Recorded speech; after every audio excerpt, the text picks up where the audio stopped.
শাবান মাস শুরু হওয়ার মধ্য দিয়ে রমাদানের সেই দিন গণনা যেহেতু শুরু হয়েছে, এজন্য আমরা আজ সার্থক রমাদানের 11টি পূর্ব প্রস্তুতি নিয়ে কথা বলবো ইনশাআল্লাহ তাআলা। শাবান মাস শুরু হয়ে যাওয়ার মানে হলো রমাদানের দিন গণনা শুরু হয়ে যাওয়া।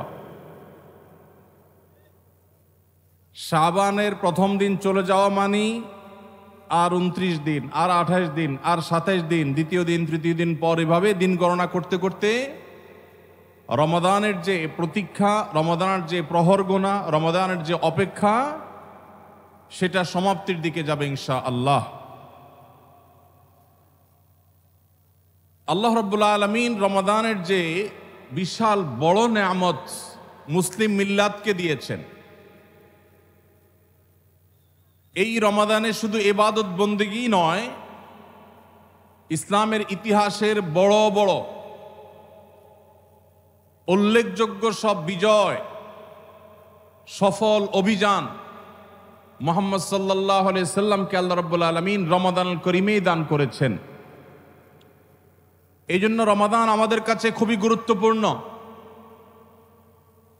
মুসলমানদের আমলি, আধ্যাত্মিক এবং সার্বিক উন্নতি এবং অগ্রগতির অন্যতম সিজন এবং মৌসুম হল রমাদানুল করিম। শাবান মাস শুরু হওয়ার মধ্য দিয়ে রমাদানের সেই দিন গণনা যেহেতু শুরু হয়েছে,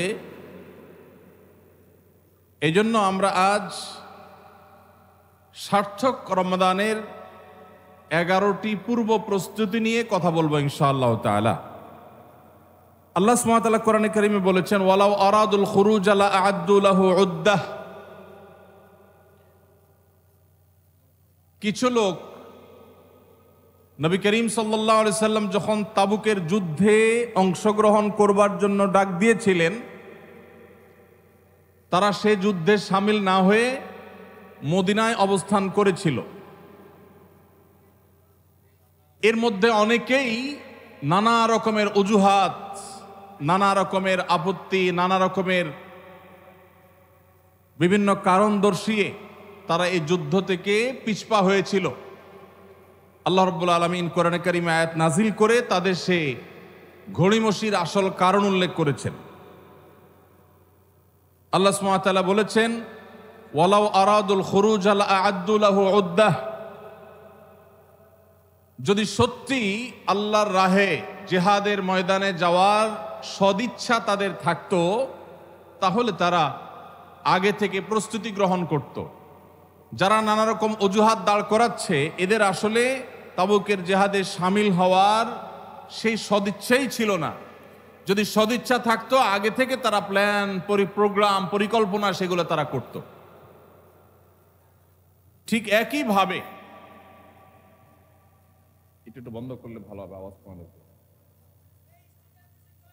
হ্যাঁ, এটার আওয়াজ আমার কনসেন্ট্রেশন নষ্ট করবে। তো আল্লাহ রাব্বুল আলামিন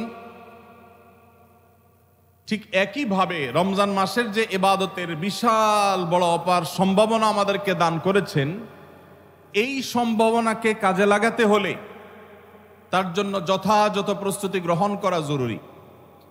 আমাদের দেশে বেশিরভাগ মুসলমান রমাদান মাস আসলে আমরা কম বেশি নেকামলের চেষ্টা করি, কিন্তু রমাদানের অনেক আগে থেকে যে আমাদের যথাযথ পূর্ব প্রস্তুতি গ্রহণ করার কথা, দুর্ভাগ্যজনকভাবে সেই প্রস্তুতি যথাযথভাবে আমরা বেশিরভাগ লোক গ্রহণ করি না। যার ফলে রমাদান আসে, রমাদান চলে যায়, আবার রমাদান মাস আসে, আবার চলে যায়। আমাদের তেমন কোনো পরিবর্তন হয় না, আমাদের মধ্যে তেমন কোনো চেঞ্জ আসে না, আমাদের জীবনের ভিতরে তেমন কোনো দৃশ্যমান পরিবর্তন চোখে পড়ে না। এই জন্য সম্মানিত ভাইরা আমার, রমাদানকে যদি আমরা যথাযথভাবে কাজে লাগাতে চাই, তাহলে যথাযোগ্য প্রস্তুতি এখন থেকে, শাবান থেকেই আমাদের গ্রহণ করতে হবে। প্রিয় নবী সাল্লাল্লাহু আলাইহি সাল্লাম বলেছেন, ইন্নাল্লাহা ইউহিব্বু ইযা আমিলা আহাদুকুম আমালান আন ইউতকিনাহ। আল্লাহ রাব্বুল আলামিন বান্দা যে কোনো কাজ করলে সেটা যদি ইতকানের সাথে করে, দৃঢ়তার সাথে করে, উত্তম উপায়ে করে, যথাযথভাবে করে, সে কাজটা যদি করার মতো করে তো আল্লাহ তাআলা সেটাকে পছন্দ করেন এবং ভালোবাসেন।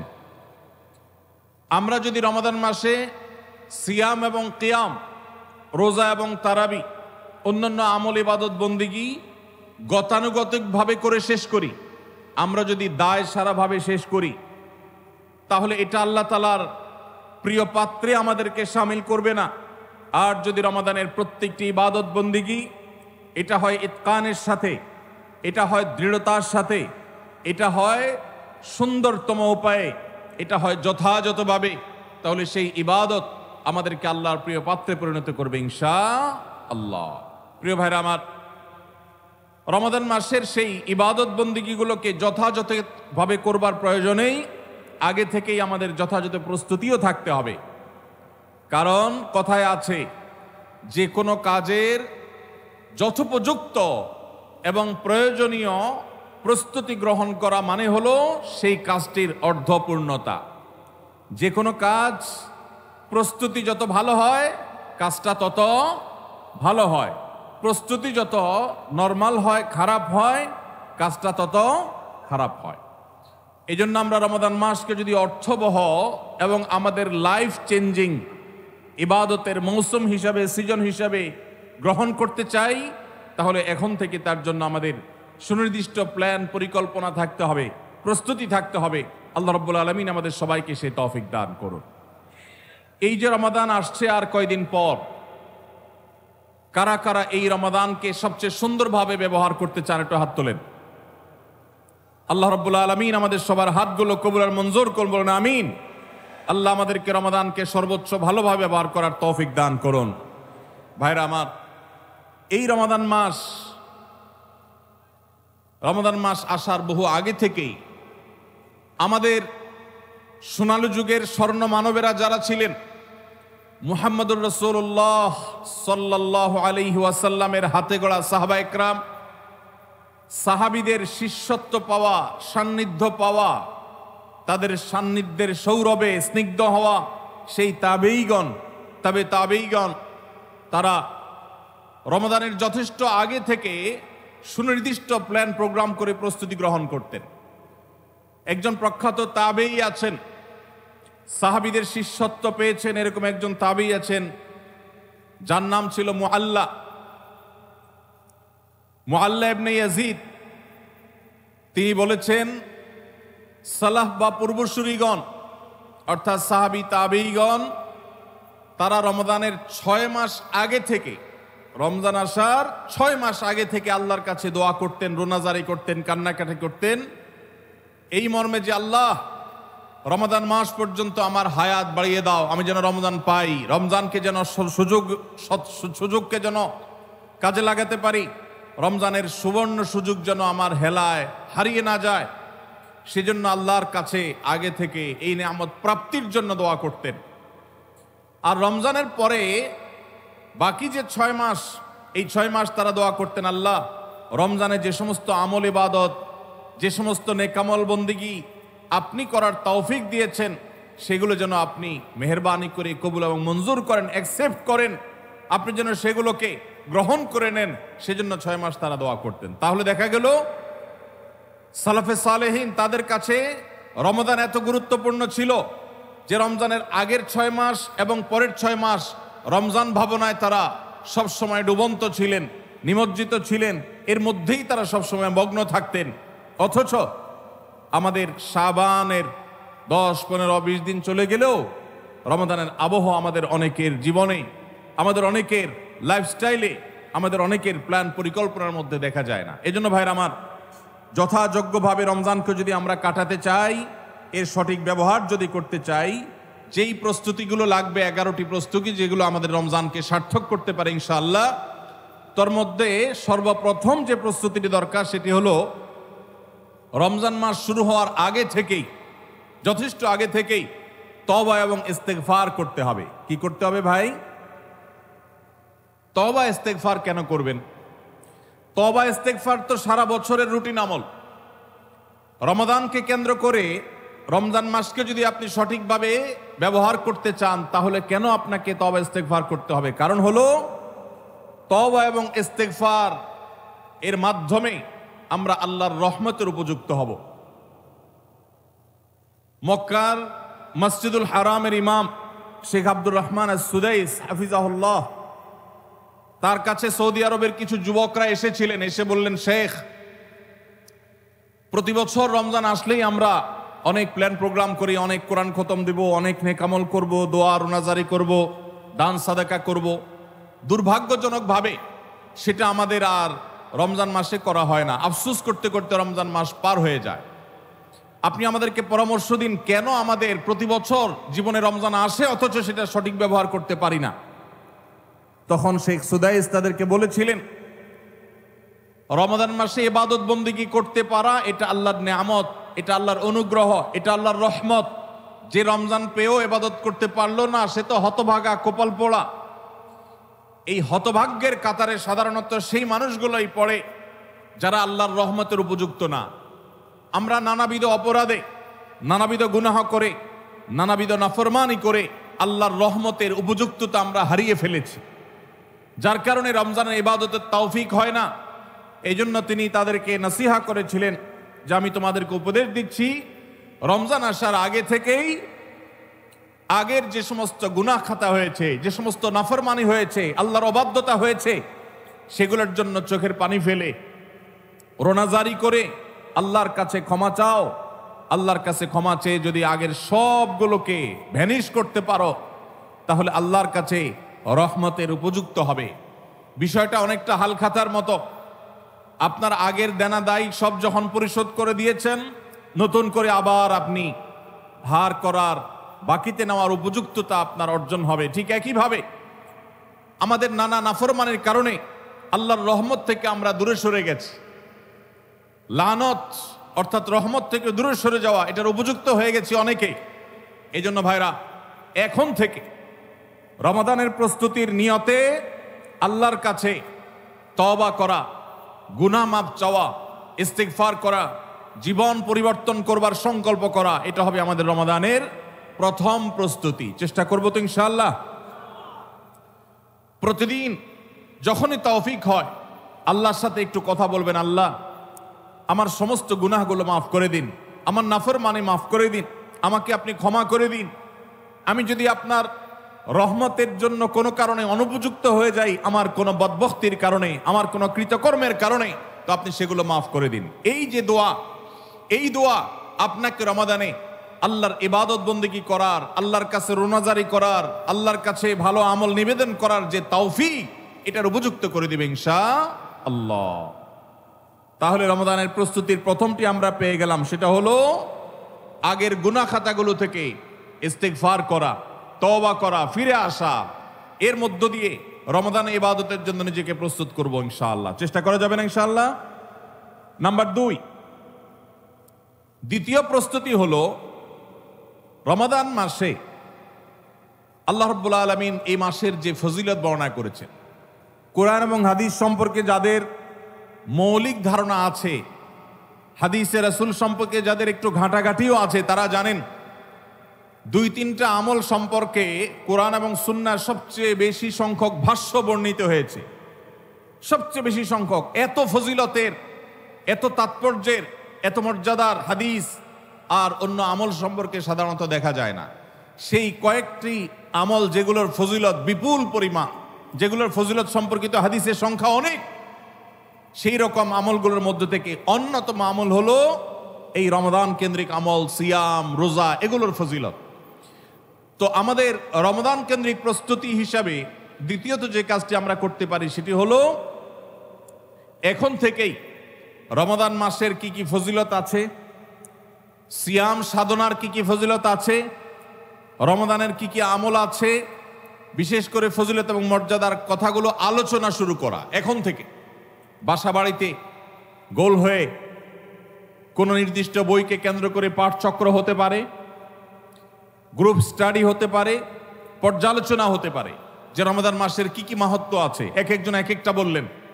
এই আলোচনা পর্যালোচনার মধ্য দিয়ে মনোজগতে রমাদানের জন্য এক ধরনের প্রস্তুতি, এক ধরনের আবহ তৈরি হবে ইনশাআল্লাহ। এই জন্য দ্বিতীয় প্রস্তুতি হিসাবে আমরা এই কাজটিও ইনশাআল্লাহ করব, সেটা হলো রমজানের ফজিলত, রমজানের মর্যাদা, সিয়ামের ফজিলত, অন্যান্য আমলের উপকারিতা, সেগুলো নিয়ে আমরা বেশি বেশি পর্যালোচনা করব। যত বেশি আপনি আগে থেকে পর্যালোচনা করবেন, রমজানের প্রতি আপনার তৃষ্ণা, সিয়াম সাধনার প্রতি আপনার ভেতরে আকাঙ্ক্ষা, প্রত্যাশা এবং প্রতীক্ষা, এটা আপনার মধ্যে বাড়তে থাকবে এবং রমজানের প্রতিটা মিনিটকে কাজে লাগাবার জন্য তাগাদা আপনার ভিতরে অনুভব হবে ইনশাআল্লাহ। নাম্বার 3, তৃতীয় প্রস্তুতি হলো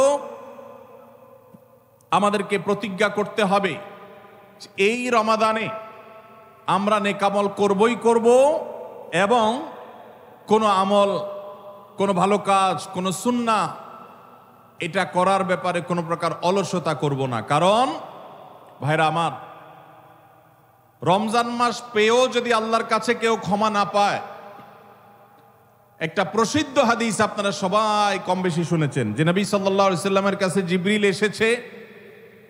এসে বলেছেন, বাউদা মান আদরাকা রমাদান ফালাম ইউগফার লাহ, যে ব্যক্তি রমজান পেয়েছে অথচ রমজানের এই বিশাল সুবর্ণ সুযোগকে কাজে লাগিয়ে সে তার জীবনের সব গুনাহগুলো মাফ করাইতে পারে নাই, সে আল্লাহর কাছ থেকে মাগফিরাত আদায় করে নিতে পারে নাই, সে জাহান্নাম থেকে মুক্ত এই ঘোষণা সে আদায় করতে পারে নাই, অথচ সে রমজান মাস পেয়েছে, এর চাইতে হতভাগা আর কে হতে পারে? তার সে ধ্বংস হোক, এই বদদুআয় নবী সাল্লাল্লাহু আলাইহি সাল্লাম আমিন বলে সমর্থন জানিয়েছেন, সায় দিয়েছেন। এই জন্য ভাইরা, রমজান মাস এসেছে কিন্তু আমল ইবাদত হয় নাই, রমজান মাস এসেছে আবার চলে গেছে কিন্তু আমার গুনাহ আল্লাহর কাছ থেকে মাফ করাতে পেরেছি বলে আমার বুক সায় দেয় না, তাহলে এর চাইতে বড় হতভাগা, এর চাইতে বড় কপাল পড়ার কেউ হতে পারে না। রমজানের আমল ইবাদত, রমজানের নেক আমল, রমজানের দোয়া, রমজান মাসের চোখের পানি ফেলা, এটা ভাইরা শুধুমাত্র নিজের প্রেরণার জায়গা থেকে শুধুমাত্র সব আহরণের জন্যই নয়। এটা যদি না করি তাহলে জিবরিলের বদদোয়া, নবীজি সাল্লাল্লাহু আলাইহি সাল্লামের বদদোয়া, আল্লাহর পক্ষ থেকে ধ্বংস হওয়ার পরোয়ানা, এগুলো অনিবার্য হয়ে যাবে। এই কথা চিন্তা করে এখন থেকে রমাদান কেন্দ্রিক প্রস্তুতির অংশ হিসাবে আমাদেরকে প্রতিজ্ঞা করতে হবে, এইবারের রমাদানের প্রতিটা দিন আমি আল্লাহর কাছে চোখের পানি ফেলে একটা নির্দিষ্ট সময় কান্নাকাটি করব, আমার গুনাহ খাতাগুলোকে মাফ করাবো, জাহান্নামীদের তালিকা আমার নাম যদি কোনো কারণে যেয়ে থাকে, আমি এমনভাবে রোনাজারি করব, এমনভাবে ইস্তেগফার করব, এমনভাবে চোখের পানি ফেলবো, একান্ত নীরবে আল্লাহর সাথে কথা বলবো যেন আমার সমস্ত গুনাহগুলো মাফ হয়, জাহান্নামীদের তালিকা থেকে যেন আমার নাম কেটে যায়। এর জন্য ভাইরা এখন থেকে প্রতিজ্ঞাটা করতে হবে। প্রস্তুতি হলো কাজ হবে রমজানে, কিন্তু প্রতিজ্ঞা হবে এখন থেকে যে আমি কোনোভাবে এইবারের রমজানের সুযোগ আর হাতছাড়া করব না ইনশাআল্লাহ। তাহলে 3 নম্বর হলো যে রমজান কেন্দ্রিক সমস্ত আমলগুলো করব, আল্লাহর কাছে তওবা ইস্তেগফার করে নিজের গুনাহগুলোকে মাফ করায় ছাড়বো, জাহান্নাম থেকে মুক্তি তথা নাজাত এটা নিজের করে নেব, এই মর্মে প্রতিজ্ঞাটা এখন থেকে যেই কয়দিন রমজান আসতে সময় আছে প্রতিদিন আমাকে নবায়ন করতে হবে। প্রতিজ্ঞা আজকেরটা যেভাবে হবে কালকেরটা আরো স্ট্রং হবে, তারপরের দিন আরো স্ট্রং হবে। প্রতিদিন আমি স্বপ্ন লালন করব কবে রমজান শুরু হবে, আর আমি আল্লাহ রাব্বুল আলামিনের কাছে রমজানের এই সমস্ত ইস্তেগফার, তওবা, আমল এগুলোকে নিবেদন করতে থাকবো। চেষ্টা করা যাবে না ইনশাআল্লাহ? তাহলে 3 নম্বর প্রস্তুতি হলো রমজান মাসে নেক আমল করার প্রতিজ্ঞা করা, মাগফিরাত এবং নাজাত আদায় করার প্রতিজ্ঞা এখন থেকে করা। নাম্বার 4 নম্বর যে প্রস্তুতিটা আমাদের নিতে হবে সেটা হলো, যদি আগের রমজানের কোনো রোজা কারোর কাজা থাকে, এই রমজান আসার আগে আগে শাবান মাসের মধ্যেই সেই কাজাগুলো আদায় করে ফেলা উচিত। আম্মা জান আয়েশা রাদিয়াল্লাহু তাআলা আনহা বলেছেন যে নারী হিসাবে মাসে যে কয়েকটা রোজা ভাঙতি পড়ে, নবীজি সাল্লাল্লাহু আলাইহি সাল্লাম রমাদান পরে পুরো সময়টা তার কাছে থাকার কারণে তিনি সেই রোজাগুলো রাখার সুযোগ সেভাবে পেতেন না। স্বামীর হকের কথা মাথায় রেখে রোজাগুলো রাখতেন না, এবং শাবান মাস আসলে নবীজি সাল্লাল্লাহু আলাইহি সাল্লাম নিজেও বেশি বেশি নফল রোজা রাখতেন ওই সুযোগে মা আয়েশা রাদিয়াল্লাহু তাআলা আনহা বলেছেন যে তিনিও তার রমজানের বাকি রোজা যেগুলো ছিল ভাঙতি রোজা সেগুলো তিনি রেখে ফেলতেন। তো এই হাদিস থেকে বোঝা যায় রমজানের রোজা যদি কারোর কাজা হয়, পুরুষদের অসুস্থতার কারণে হতে পারে, মা বোনদের মাসিকার কারণে হতে পারে, তাহলে সেই রোজা যত দ্রুত সম্ভব আমরা কাজা করে ফেলব। এবং সেই কাজা করতে যদি কোনো কারণে, যৌক্তিক কারণে বা যে কোনো কারণে যদি বিলম্ব হয়, তাহলে এই বছরের আসন্ন রমাদানের প্রস্তুতির অংশ হিসাবে আগের রমজানের কোনো ভাঙতি রোজা থাকলে সেগুলো সব রেখে কাজা করে সম্পূর্ণভাবে এই রোজার জন্য প্রস্তুত হবে। এটা হলো 4 নম্বর প্রস্তুতি। নাম্বার 5 নম্বরের রমজানের প্রস্তুতি হলো আল্লাহ রাব্বুল আলামিনের কিছু সাধারণ ক্ষমা আছে, কমন ক্ষমা, গণহারে মাফ। আল্লাহ তাআলার এই যে সাধারণ ক্ষমা, গণহারে মাফ, দুটি বিষয় এই গণহারে মাফ থেকে মানুষকে দূরে সরিয়ে রাখে। আল্লাহর গণহারে যে ক্ষমা, এই গণক্ষমার উপযুক্ততা নষ্ট করে দেয় দুটি জিনিস। তার একটি হলো শিরক, আরেকটি হলো হাসাদ। একটা হলো হিংসা, আরেকটা হলো শিরক। নবী করিম সাল্লাল্লাহু আলাইহি ওয়াসাল্লাম বিভিন্ন হাদিস থেকে আমরা জানি, তিনি বলেছেন আল্লাহ রাব্বুল আলামিন বিশেষ করে লাইলাতুন নিসফি মিন শাবানে যখন মানুষকে গণহারে ক্ষমা করেন, তখন 2 শ্রেণীর মানুষকে আল্লাহ তাআলা মাফ করেন না, ইল্লা লি মুশরিকিন আও মুশাহিন। তবে যদি মুশরিক আর মুশাহিন থাকে, শত্রুতা করে, হিংসা করে অন্যের প্রতি, এইরকম মানুষ যদি থাকে, তাদেরকে আল্লাহ তাআলা সাধারণ ক্ষমা আওতায় আনেন না। রমাদানে আল্লাহ তাআলা প্রতিদিন বহু মানুষকে সাধারণ ক্ষমা করেন। রমজান যখন কাছে আসে, শেষ দশক আসে, তখন সাধারণ ক্ষমার পরিমাণ বেড়ে যায়। আল্লাহ সুবহানাহু ওয়া তাআলা বলেছেন ওয়ালিল্লাহি উতা, নবী সাল্লাল্লাহু আলাইহি সাল্লাম বলেছেন ওয়ালিল্লাহি উতাকাউ মিনান নার ওয়া যালিকা ফি কুল্লি লাইলা। রমজানের প্রত্যেক রাতে বহু মানুষকে আল্লাহ তাআলা জাহান্নাম থেকে মুক্ত ঘোষণা দিয়ে দেন। অমুক জাহান্নাম থেকে মুক্ত, অমুকের ছেলে অমুক জাহান্নাম থেকে মুক্ত, অমুকের ছেলে অমুক, তার নাম জাহান্নামের তালিকা থেকে কাটা, জান্নাতের তালিকা চলে আসবে। অসংখ্য মানুষকে এভাবে এই সুযোগ আল্লাহ তাআলা দান করেন। যারা শিরকে লিপ্ত, সেটা যেই কোনো ধরনের শিরক হোক, কবরকে যারা সিজদা করে, মাজারকে যারা পুজো করে, জীবিত মৃত মানুষকে যারা সিজদা করে, কবরে যারা প্রার্থনা করে, সেখানে যারা সন্তান চায়, ব্যবসার উন্নতি চায়, যত প্রকার শিরক আছে কবর কেন্দ্রিক, এগুলাতে লিপ্ত হয়, অথবা এর বাইরে আরো যত রকমের শিরক গোটা দুনিয়াতে আছে, কোন প্রকার শিরকে যখন মানুষ লিপ্ত হয়, তখন এই ব্যক্তি আল্লাহ তাআলার সাধারণ ক্ষমার উপযুক্ত আর থাকে না। এই জন্য ভাইরা, রমজানের প্রস্তুতির অংশ হিসাবে 5 নম্বরের যে প্রস্তুতি আমরা গ্রহণ করব, সেটা হলো আল্লাহ তাআলা যেহেতু রমজানে অনেককেই সাধারণ ক্ষমা করবেন, আমি যেন সেই সাধারণ ক্ষমা প্রাপ্ত সৌভাগ্য মানুষদের তালিকায় ঢুকতে পারি, সেজন্য আমার অন্তর থেকে হিংসাকে ধুয়ে মুছে সাফ করে ফেলতে হবে।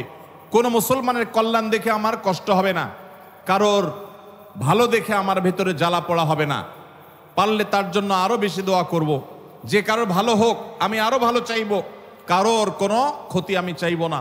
এই কল্যাণকামিতাই হলো দিন। আদ-দীনু আন-নাসীহা। কিলা লিমান ইয়া রাসূলুল্লাহ, ক্বালা লিল্লাহি ওয়া লিরাসূলিহি ওয়া লিআম্মাতিল মুসলিমিনা ওয়া আইম্মাতিহিম। নবী সাল্লাল্লাহু আলাইহি সাল্লাম বলেছেন, ধার্মিকতা কিসের নাম?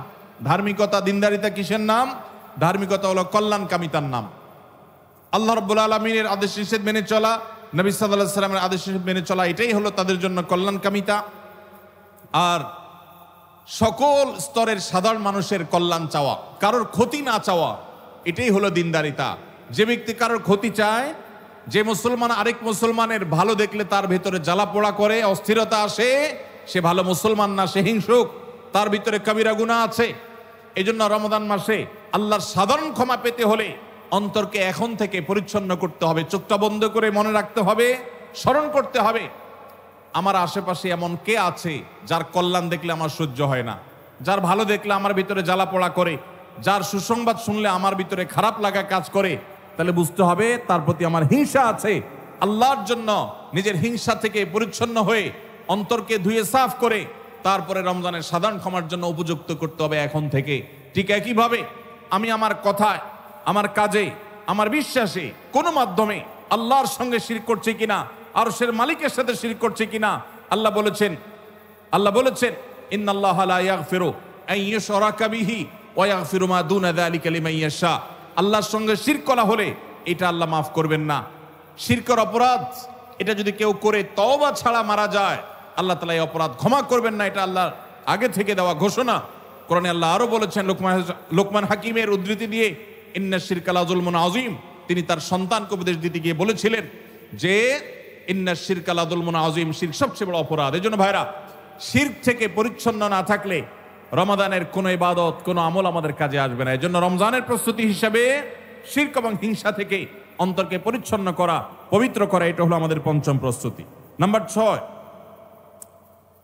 বিগত রমজান যেগুলো আমাদের জীবনে এসেছে, সেই সমস্ত রমাদানে কেন আমার আমল ইবাদত হয় নাই? রমজান আসার আগে নিয়ত করছি কোরআনটা খতম দেব, কিন্তু দিতে পারি নাই। রমজান আসার আগে নিয়ত করেছিলাম এই বছর একটা তারাবিও মিস করব না, কিন্তু অনেকগুলো মিস হয়ে গেছে। রমজান আসার আগে নিয়ত করেছিলাম এই বছর রমজান থেকে এই ধূমপান করা ছেড়ে দিব, কিন্তু অনেকে ছাড়তে পারেন নাই। রমজান আসার আগে নিয়ত ছিল এই বছর রমজানে একটা খারাপ জিনিস মোবাইলে টিভিতে দেখব না, কিন্তু সেই প্রতিশ্রুতি রাখতে পারি নাই। কেন পারি নাই? বিগত রমজানের সমস্ত আমল নামা নিয়ে বসতে হবে এখন থেকে, শাবান থেকে, আজকে থেকেই, যে আমার গত রমজানে আমল ইবাদতের ক্ষেত্রে প্রতিবন্ধকতা, বাধাগুলো কি কি ছিল, একটা একটা করে সম্ভব হলে লিখে ফেলবেন। নাম্বার 1, আমি তারাবিটা নিয়মিত পড়তে পারি নাই, কারণ অমুক অমুক বন্ধুর সাথে আড্ডায় যেতে হয়েছে। তাহলে এটা আমার একটা বাধা। আমি হারাম জিনিস থেকে বেঁচে থাকবো, কিন্তু পারি নাই কেন? কারণ ফেসবুকে ঢুকছে একটা কাজে, সেখান থেকে আমার আরো 5টা অকাজ করা লাগছে। তাহলে এটা আরেকটা কারণ, ফেসবুক। এইভাবে একটা একটা করে আপনি যদি কারণ লেখেন, লেখার পর আসন্ন রমাদানকে অর্থবহ এবং সার্থক করবার স্বার্থে এবং প্রয়োজনে সেই চিহ্নিত কারণগুলো একটা একটা ধরে হিম্মত করে, সৎসাহস করে, আল্লাহকে সন্তুষ্ট করবার আশায় ছুঁড়ে ফেলে দিতে হবে নিজের জীবন থেকে। এই সংকল্প এবং এই কাজটা যদি আপনি করতে পারেন, তাহলে ইনশাআল্লাহ আপনি দেখবেন আপনার এই রমজান আপনার জীবনের শ্রেষ্ঠ রমজান হয়েছে। ভাইরা আমার, নবী করিম সাল্লাল্লাহু আলাইহি সাল্লাম তাঁর জীবদ্দশায় কয়টা রমজান পেয়েছেন? মাত্র 8টা রমজান পেয়েছেন। দ্বিতীয় হিজরিতে রমজানের রোজা ফরজ করা হয়েছে, দশম হিজরিতে আল্লাহ তাকে দুনিয়া থেকে নিয়ে গেছেন। মাত্র 8টা রমাদান তিনি পেয়েছেন নবী সাল্লাল্লাহু আলাইহি সাল্লাম। বহু সাহাবী আছেন, তাদের জীবনে রমজান মাত্র পেয়েছেন একটা রমজান পেয়েছেন। এরপরে রমজান আসার আগে হয়তো জিহাদের ময়দানে গিয়ে শাহাদাত বরণ করেছেন। অনেক সাহাবী আছেন হয়তো 40, 45, 50 বছর বয়সে ইসলাম গ্রহণ করেছেন, এরপরে কয়েক বছরের মধ্যে দুনিয়া থেকে চলে গেছেন, রমজান পেয়েছেন অল্প কয়েকটা। আর আমরা জন্মসূত্রে মুসলমান হওয়ার সুবাদে এক একজন মানুষ 20টা, 30টা, 40টা, 50টা রমজান আমরা পেয়েছি। দুর্ভাগ্য আমাদের, সাহাবা একরাম মাত্র 2, 4, 5টা রমজান পেয়ে তাদের জীবনকে যেই পর্যায়ে নিয়ে গেছেন, আমরা বেশিরভাগ মানুষ জীবনে 30, 40, 50টা রমজান পেয়েও আমাদের জীবনকে সে পর্যায়ে নিতে পারি নাই। ভাইরা আমার, এই জন্যই আসন্ন রমাদানকে সঠিকভাবে ব্যবহার করবার জন্য আমাদের বিগত রমজানগুলোর সমস্ত সমস্যাগুলোকে চিহ্নিত করতে হবে। কি কি কারণে আমি এর আগের রমজানগুলো সঠিকভাবে কাজে লাগাতে পারিনি, ব্যবহার করতে পারিনি, সেগুলো একটা একটা করে দূর করতে হবে। যেমন সোশ্যাল মিডিয়া, ফেসবুক, ইউটিউবের আসক্তি, এটা আমার আগের বছর রমাদানের যে ইবাদত, এটার ক্ষেত্রে প্রতিবন্ধকতা ছিল। তাহলে এই বছরের ইবাদতের প্রস্তুতির অংশ হিসাবে এই সোশ্যাল মিডিয়া, ফেসবুক আমার মোবাইল থেকে আনইনস্টল করে ফেলতে হবে। চেষ্টা করা যাবে না ইনশাআল্লাহ? ভাইরা আমার, যদি ফেসবুক আমার আমল ইবাদতের প্রতিবন্ধকতা তৈরি করে, তাহলে ফেসবুককে আল্লাহর জন্য কোরবানি করবেন রমজান মাস উপলক্ষে। কারা কারা প্রস্তুত আছেন হাত তোলেন। বুঝে শুনে হাত তুলছেন? বুঝে শুনে হাত তুলছেন? আল্লাহ এই হাতগুলোকে সবগুলোকে কবুল মঞ্জুর করুন। যুবক ভাইয়েরা, আপনারা ফেসবুক মোবাইল থেকে আনইনস্টল করার নিয়ত করছেন, এটার মানে কিন্তু আপনারা এক একজন আল্লাহর রাহে কোরবানি হওয়ার নিয়ত করছেন। প্রস্তুত আছেন তো ইনশাআল্লাহ? নিজেদের কোরবানি করার জন্য প্রস্তুত আছেন তো ইনশাআল্লাহ? আল্লাহ তাআলা আমাদেরকে তৌফিক দান করুন। ভাইরা আমার, রমাদানের 6 নম্বর প্রস্তুতির অংশ হিসাবে যে কাজটি করতে হবে বলছিলাম সেটা হলো আমাদের সমস্যাগুলো কি কি হয়েছে সেগুলো চিহ্নিত করে সেগুলো দূর করতে হবে। আর 7 নম্বর প্রস্তুতির অংশ হিসাবে আমরা যেটি করব সেটা হলো রমাদান কেন্দ্রিক সমস্ত আহকাম এবং মাসাইল বিধিবিধানগুলো আমাদের শিখে ফেলতে হবে। এটা রমজানের প্রস্তুতি। আমাদের দেশে অনেক মসজিদে ইমাম সাহেবরা তালিম করেন রোজা ভঙ্গের কারণ কি, রোজা মাকরুহ হওয়ার কারণ কি, রোজার জন্য ক্ষতিকর বিষয়গুলো কি কি, এগুলো রমজান মাসে বিভিন্ন নামাজের পরে তালিম করেন। এটা একটা ভালো চেষ্টা, কিন্তু এই কাজটা যদি আমরা শাবান মাস থেকে নিজস্ব উদ্যোগে করি সেটা হবে আরো ভালো চেষ্টা। কথা কি বুঝে আসছে ভাই? তাহলে রমজান আসার আগে থেকেই আমরা মাসাইলের তালিম, মাসাইলের শিক্ষা, জ্ঞান অর্জন, রমজানের বিধিবিধানগুলো আমরা জানার চেষ্টা করবো। এটা হবে পার্ট অফ প্রিপারেশন ফর রমাদান। রমজানের জন্য প্রস্তুতির অংশ হিসাবে আমাদের এখন থেকে রমজান এবং সিয়ামের মাসাইলগুলো জানতে হবে। আল্লাহ আমাদের সবাইকে আমলের তৌফিক দান করুন। 8 নম্বর হলো রমজানে যে আমলগুলো করবেন এখন থেকে সেগুলোর ওয়ার্ম আপ এবং রিহার্সেল শুরু করে দিবেন, প্রস্তুতি শুরু করে দিবেন, চর্চা শুরু করে দিবেন। কারণ মানুষ দাঁড়ানো অবস্থায় হঠাৎ করে জোরে দৌড় দিতে পারে না। একটা গাড়ি সেটা দাঁড়ানো অবস্থায় হঠাৎ করে 100, 150, 110, 20 গতিতে চলতে পারে না। প্রথম 10, 20 হয়, এরপরে 40, 60 হয়, এরপর আস্তে আস্তে 100 বা 110, 20 হয়। এই জন্য রমাদান মাসে যদি আপনি বিপুল পরিমাণ ইবাদত করতে চান, অনেকে আছেন অপেক্ষা থাকেন রমজানের চাঁদ উঠলে সব শুরু করব। এদের দ্বারা জীবনে কিছুই হয় না। যারা আসলেই রমজানে কিছু করতে চায় তারা এখন থেকে শুরু করবে। রমজানে আমরা রোজা রাখবো, নবী সাল্লাল্লাহু আলাইহি সাল্লাম শাবান থেকে নফল রোজা রাখার অভ্যাস শুরু করতেন। রমজানে আমরা দোয়া করব, এখন থেকে দোয়ার রিহার্সেল শুরু করা, প্রস্তুতি শুরু করা। যে কোনো গুরুত্বপূর্ণ কাজের আগে মহড়া শুরু হয়, তারপরে মূল কাজ শুরু হয়। এই জন্য শাবান মাস থেকে আমাদের প্রস্তুতি চলতে হবে। চেষ্টা করা যাবে না ইনশাআল্লাহ? তাহলে 8 নম্বরের প্রস্তুতি হলো যেই আমলগুলো রমজানে করব সেগুলোর রিহার্সেল, সেগুলোর প্রস্তুতি, ওয়ার্ম আপ এখন থেকে শুরু হবে। নাম্বার 9, রমজান মাসের দিন এবং রাত যেভাবে কাটাবেন তার জন্য একটা প্ল্যান করে ফেলবেন, সুন্দর করে একটা স্কেজুয়াল করে ফেলবেন, রুটিন করে ফেলবেন যে আমি কোরআন তেলাওয়াতটা কোন সময় করব। দিনের কোন সময়টাতে আমি কোরআন তেলাওয়াতের জন্য টাইম বরাদ্দ রাখলে সেটা মিস হবে না। হতে পারে ঘুমানোর আগে, হতে পারে ফজরের পরে। কোন টাইমটা আমার সবচাইতে কোরআন তেলাওয়াতের জন্য নিরাপদ টাইম সেটা আমি ফিক্স করব। এই ঠিক একইভাবে আমি আল্লাহর কাছে রোনাজারের জন্য ভালো সময় কোনটা সেটা ঠিক করব। আমরা আমাদের আসুন্নাহ ফাউন্ডেশন থেকে আপনারা জানেন রমাদান প্ল্যানার নামে একটা প্ল্যানার তৈরি করেছি রমজানকে অর্থবহ করবার জন্য। এবছর আরেকটা নতুন বই আমাদের আসছে সামনের সপ্তাহে ইনশাআল্লাহ। মাহে রমজানের 27টি আমল, মাসনুন আমল কোরআন সুন্নাহর আলোকে। প্রত্যেকটা খুঁটিনাটি আমলকে আলাদা আলাদা করে উল্লেখ করা হয়েছে। খুব ছোট্ট ছোটি বই, উদ্দেশ্য রমাদানকে অর্থবহ করা। অতএব রমাদানকে অর্থবহ করবার জন্য আপনার প্ল্যান করতে হবে আগে থেকে, সেটা এখন থেকেই, যে আপনি কখন কোন কাজটা করবেন, কোন আমলটা করবেন, কোন ভালো কাজটা করবেন। এগুলো যদি আগে থেকে প্ল্যান হয় দেখবেন কাজটা করা সহজ হয়েছে। নাম্বার 10, রমাদানের প্রস্তুতির অংশ হিসাবে চাঁদ দেখার চেষ্টা করতে হবে। চাঁদ দেখা, আজকাল চাঁদ দেখার আমলটা বিলুপ্ত হয়ে গেছে, অনেকটাই হারিয়ে যাচ্ছে। চাঁদ দেখা কমিটি ছাড়া সাধারণ মানুষ চাঁদ দেখতে আমরা ভুলে গেছি। আমরা চাঁদ দেখি কিন্তু ফেসবুকে, আকাশে না। চাঁদ কি ফেসবুকে দেখবেন না আকাশে দেখবেন? সবাই যদি চাঁদ ফেসবুকে খোঁজেন তাহলে আকাশে সরকারি কিছু লোক খুঁজবে, হেলাল কমিটির লোকজন খুঁজবে। হেলাল কমিটির লোকদের উপরে ভরসা করে যদি এই কোটি কোটি মানুষ তাদের রোজা রাখে তাহলে প্রায় বছর দেখেন গন্ডগোল লাগে। চাঁদ উঠছে আবার উঠে নাই, উঠে নাই ঘোষণা হয়ে আবার 11টা বাজে 10টা বাজে উঠছে। এই ঘটনা হয় না? হয় না? এই ঘটনা এই জন্য হয় যে আমরা সবাই চাঁদ দেখার দায়িত্বটা পালন করি না। নবীজি বলেছেন সুমুল রুইয়াতিহি ওয়া আফতিরুল রুইয়াতিহি, তোমরা রোজা রাখো চাঁদ দেখে, আবার ঈদও করো চাঁদ দেখে। এই জন্য 29শে শাবান পশ্চিম আকাশে চাঁদ খোঁজার চেষ্টা করবেন সন্ধ্যার সময়। চেষ্টা করবেন না ইনশাআল্লাহ? চেষ্টা করে যদি চাঁদ দেখতে নাও পারেন তারপর আপনি সওয়াব পাবেন। আর যদি চাঁদ দেখেন তাহলে দোয়া পড়বেন আল্লাহুম্মা আহিল্লাহু আলাইনা বিল ইয়ুমনি ওয়াল ঈমান ওয়াস সালামাতি ওয়াল ইসলাম রাব্বি ওয়া রাব্বুকাল্লাহ। হে আল্লাহ, এই চাঁদকে আপনি বরকত এবং ঈমান দিয়ে আমার জন্য পরিপূর্ণ করে দিন। এই মাস আমার জন্য নিরাপদ এবং ইসলাম দিয়ে পরিপূর্ণ করে দিন। হে চাঁদ, তোমার আর আমার পালনকর্তা একজন আল্লাহ।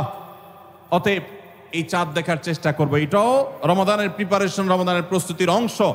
11 নম্বর হলো আল্লাহর কাছে ভাই চোখের পানি ফেলে এখন থেকে দোয়া করব, আল্লাহ এই যে রমজান আসছে এটা যেন আমার জন্য লাইফ চেঞ্জিং হয়, এটা যেন আমার জীবন পরিবর্তনকারী হয়, এটা যেন আমাকে মুত্তাকি বানিয়ে ছাড়ে, এটা যেন আমাকে নেকামল ওয়ালা বানিয়ে দেয়, এটা যেন আমার জীবনে বিশাল বড় অ্যাচিভমেন্ট এনে দেয়, এটা যেন আমাকে মাগফিরাত পাইয়ে দেয়, এটা যেন আমাকে নাজাত পাইয়ে দেয়, এটা যেন আমাকে জান্নাতের উপযুক্ত করে। এই রমজান যেন আমাকে জাহান্নামীদের তালিকা থেকে আমার নামকে কাটানোর নিশ্চয়তা এনে দেয়। সেইভাবে রমজানকে কাটাবার জন্য আপনি তৌফিক দান করুন। এখন থেকে আল্লাহর কাছে এই বরাদ্দ আদায় করতে হবে, চেয়ে নিতে হবে এবং সেটার জন্য দোয়া করতে হবে। এই দোয়াটা হলো একাদশ এবং সর্বশেষ প্রস্তুতি। চেষ্টা করা যাবে না ইনশাআল্লাহ?